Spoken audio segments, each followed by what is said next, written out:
Base sa huling datos ng Department of Agriculture, mula sa 66 na barangay noong Pebrero, nasa 39 na lang ito noong March 14.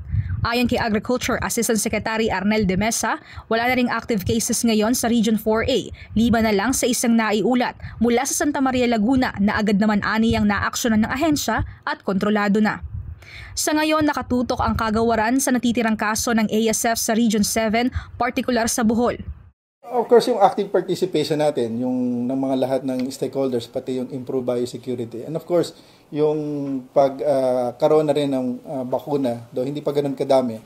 Pero nag-focus kasi doon tayo sa mga areas na nagkaroon ng matinding kaso ng ASF. Ang nakikitang pagbaba ng kaso ay patunay na epektibo ang mga ginagawang hakbang at ang bakuna base sa inisyal na report ng Bureau of Animal Industry. Sa kasalukuyan, 28,000 doses ng bakuna na ang na-administer mula sa 160,000 na doses.